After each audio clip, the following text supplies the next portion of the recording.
No legislative body can prudently choose to ignore them. This week I shall ask the Congress of the United States to act, to make a commitment it has not fully made in this century to the proposition that race has no place in American life or law. This nation will rise up and live out the true meaning of its creed.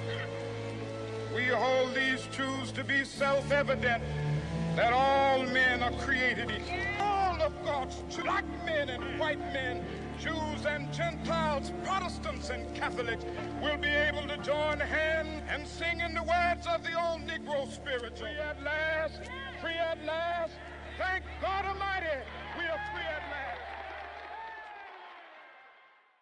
I have a complicated relationship with prejudice.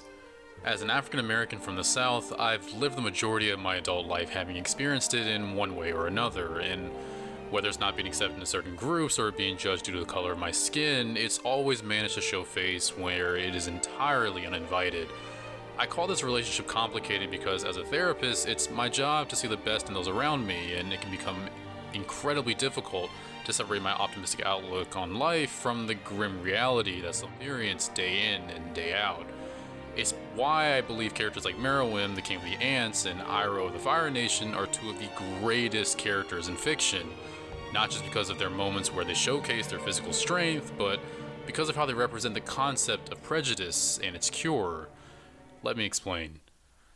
In 1954, social psychologist Dr. Gordon Allport published the book The Nature of Prejudice, wherein he outlines the various ways that an individual can become prejudiced and what form prejudice can come in. These stages are intillocation, avoidance, discrimination, physical attack, and extermination in that order, and are thought to be the basis for all forms of prejudice. And although they are beloved characters with redemptive stories, in the beginning both Meruem and Iroh represent the fifth stage of Allport's scale, extermination. Meruem wanting to harvest humans for food, and Iroh being a part of the Fire Nation conquest of the world. And while it's important to understand the how in terms of prejudice, the why is of even greater importance. Dr. Allport and other social psychologists over the years have discovered two phenomena which contribute to an individual's prejudice.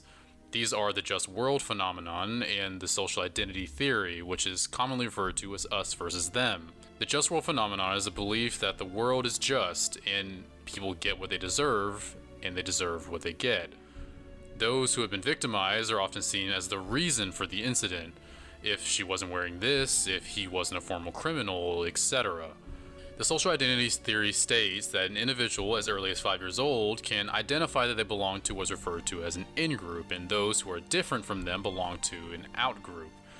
Their in-group, or what is familiar, constitutes for everything in their life. Their race, ethnic identity, social traditions are all formed through their belonging to this in-group.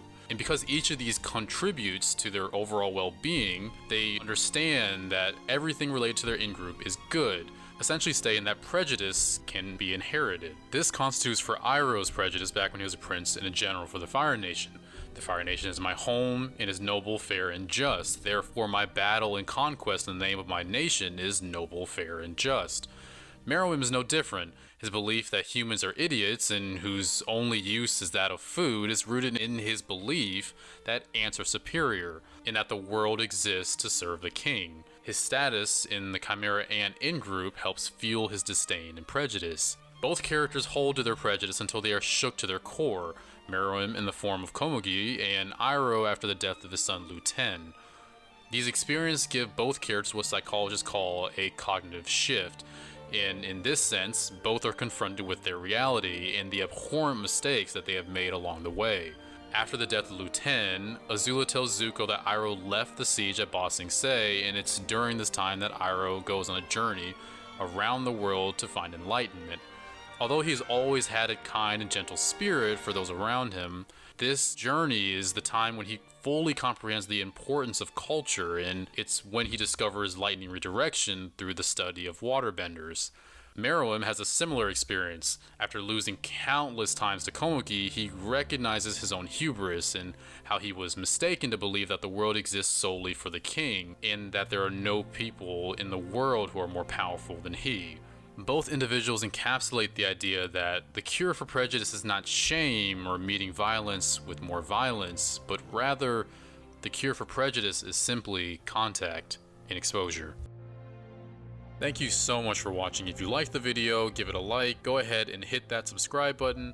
And if you want to learn more about Prejudice, there is a musician by the name of Daryl Davis who has done numerous interviews and TED Talks on the subject. I won't spoil his story, it's super interesting and I highly recommend checking it out if you want to learn more.